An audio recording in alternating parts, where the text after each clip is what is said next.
నమస్తే. భగవద్గీత 5వ అధ్యాయము కర్మ సన్యాస యోగము 23వ శ్లోకము. శక్నోతి హైవ యః సోఢుం ప్రాక్శరీర విమోక్షణాత్ కామక్రోధోద్భవం వేగం సయుక్తః స సుఖీ నరః.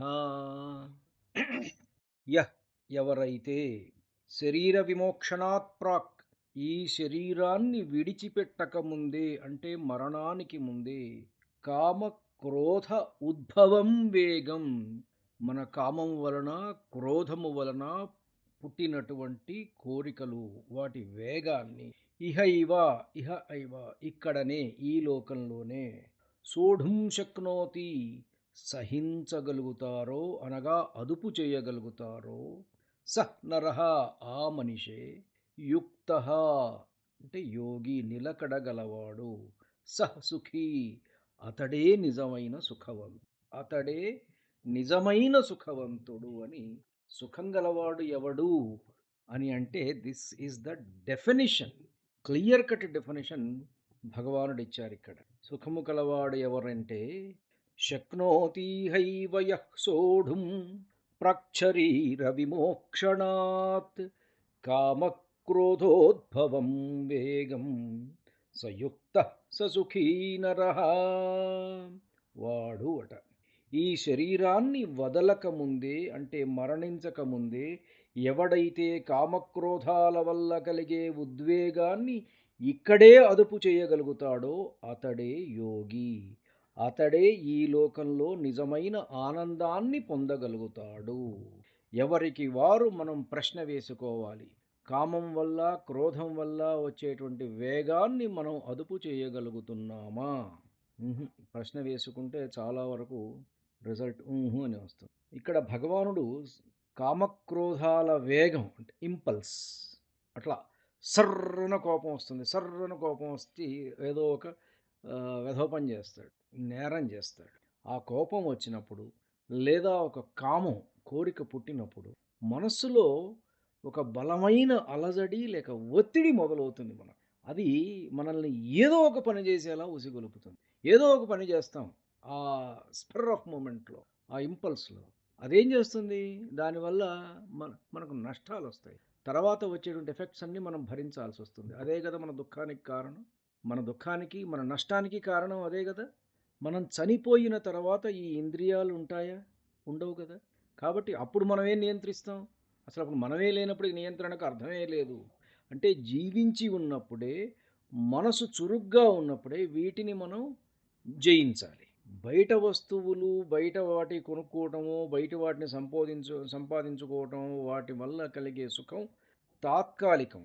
కానీ లోపల ఉండేటువంటి వికారాలు, ఈ కోపము, అతిశయము, కామ క్రోధ లోభ మద మోహ మాత్సర్యాలు, ఎదుటివాడిని చూస్తే ఈర్ష్య, దాన్ని మనం అదుపు చేసుకోగలిగితే మానవ సంబంధాలు పెరుగుతాయి, చక్కగా ఉంటాయి. మనిషికి మనిషికి మధ్య సంబంధాలు పెరుగుతాయి. మదం, లోభం, ఎదుటివాడికి ఎవ్వడికి ఇవ్వం మనం. ఇది పిల్లికి బిచ్చం పెట్టడు. లోభం అన్నీ నాకే కావాలి, నా దగ్గరే ఉండాలి. క్రోధం, ఇవన్నీ కూడా మనకు శత్రువులు అని చెప్పారు కదా. అరిషడ్ వర్గాలు అన్నారు కదా. ఆరు శత్రువులట ఇవి. మనం ఎందుకు శత్రువులు? ఈ స్పర్ ఆఫ్ మూమెంట్లో ఇవి మనం ఏదో ఒక ఏదో పని చేస్తాం, దానివల్ల మనకు నష్టం. కోపం వస్తే, సర్రన కోపం వస్తే ఎదుటివాడి మీద కత్తి దూస్తాడు, చెంపదెబ్బ కొడతాం, ఏదో ఒక మాట అంటాం, ఇంకోటి అంటాం, మనసులు వికటిస్తాయి, లేకపోతే ఎదుటివాడు ప్రాణం పోతుంది, ఏదో ఒకటి అవుతుంది. నేరాలు ఘోరాలు జరిగేది దీనివల్లనే. ఆ వేగాన్ని మనం లోపట అదుపు చేసుకోగలిగితే, ఏ వేగమైనా సరే, కామం వల్ల వచ్చే వేగమైనా సరే, క్రోధం వల్ల వచ్చే వేగమైనా సరే, మనం అదుపు చేసుకోగలిగితే అది మనని స్థితప్రజ్ఞుడిగా మారుస్తుంది. ఇప్పుడు ప్రకృతిలో ఇతర ప్రాణులు ఉన్నాయి. ఒక్కసారి మనం ఒక్కళ్ళమే కాదు కదా ఈ భూమి మీద ఉన్నది, రకరకాల ప్రాణులు ఉన్నాయి. వాటితోటి ఒక్కసారి మనం కంపేర్ చేసుకుందాం. జస్ట్ ఆధునిక జీవశాస్త్రం, మన శాస్త్రాలు ఇవన్నీ కూడా మనస్తత్వ శాస్త్రాలు ఇవన్నీ కూడా రకరకాలుగా వర్ణిస్తుంటాయి కామక్రోధాల విషయంలో. ఇతర ప్రాణులు ప్రకృతి సిద్ధమైనటువంటి ప్రేరణలు అంటే వాటి ఇన్స్టింక్ట్స్ ప్రకారమే జీవిస్తాయి. అది ఇప్పుడు కలవాలి, మేటింగ్ సీజన్ అంటూ ఉంటుంది, కలవాలి, ఎదకొచ్చింది అంటాం, అప్పుడే కలుస్తాయి. మిగిలినప్పుడు ఎప్పుడూ కలవు. కానీ మనిషి అట్లా ఉన్నాడా? వాడు ఈ కామాన్ని అదుపు చేసుకోగలుగుతున్నాడా? హుహు. చేసుకోవట్లే. ఆహార, నిద్ర, భయ, మైథునాలు అన్నీ సహజమైనటువంటివి. పులికి ఆకలైనప్పుడే అది వేటాడుతుంది.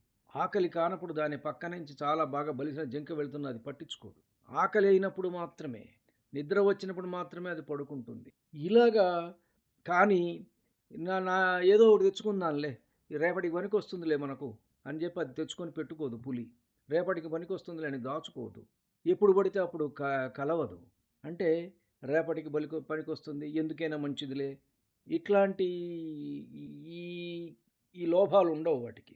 జంతువులలో కామం అనేటువంటిది కేవలం సంతానోత్పత్తి కోసమే ప్రకృతి నిర్దేశించినటువంటి ఒక శారీరక ధర్మం మాత్రమే జంతువులకు. మనకట్లా కాదే. మనకు రకరకాల వేగాలు వస్తుంటాయి. వాటిని మనం అదుపు చేసుకోలేము. రకరకాల ఆలోచనలు వస్తున్నాయి. వాటిని అదుపు చేసుకోలేము. కానీ దాన్ని అదుపు చేసుకునేట్టుగా చేసేది ఒకటి ఉంది. దానినే బుద్ధి అంటున్నాం. విచక్షణ అంటున్నాం. ఆ బుద్ధిని మనం అక్కడ ప్రయోగించాలి. అందుకనే మనం ఎవరినైనా తిట్టినప్పుడు "ఒరేయ్ బుద్ధి లేదా" అంటాం.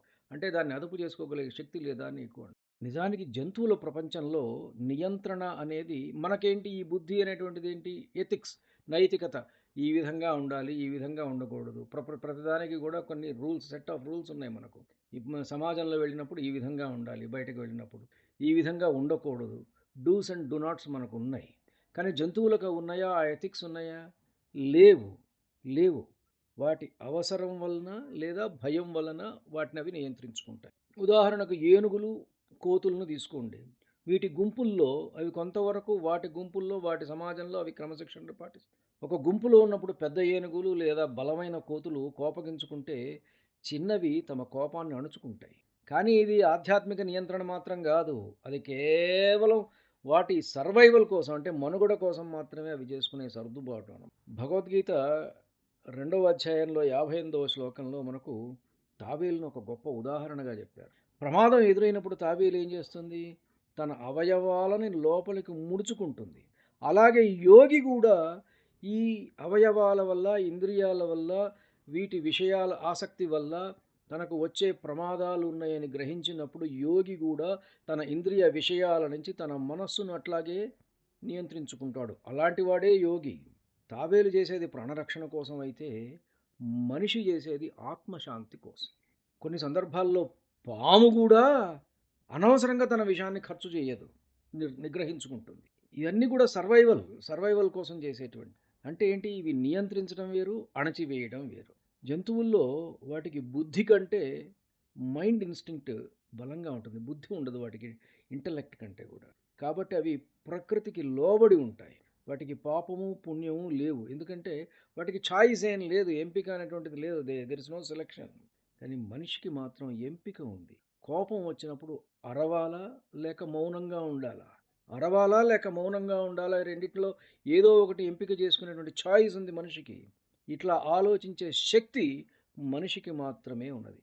అందుకనే భగవద్గీతలో శక్నోతి హైవ, ఎవరైతే ఇక్కడే ఇప్పుడే నియంత్రించగలరో అని మనిషిని ఉద్దేశించి చెప్పారు. పై శ్లోకంలో మనకు 23వ శ్లోకంలో. ఏ ప్రాణి కూడా తన సహజ స్వభావాన్ని, బేసిక్ నేచర్ని మార్చుకోలేదు. కానీ మనిషి ఒక్కడే తన స్వభావాన్ని సంస్కరించుకొని పశువు స్థాయి నుండి దైవత్వానికి ఎదగగలడు.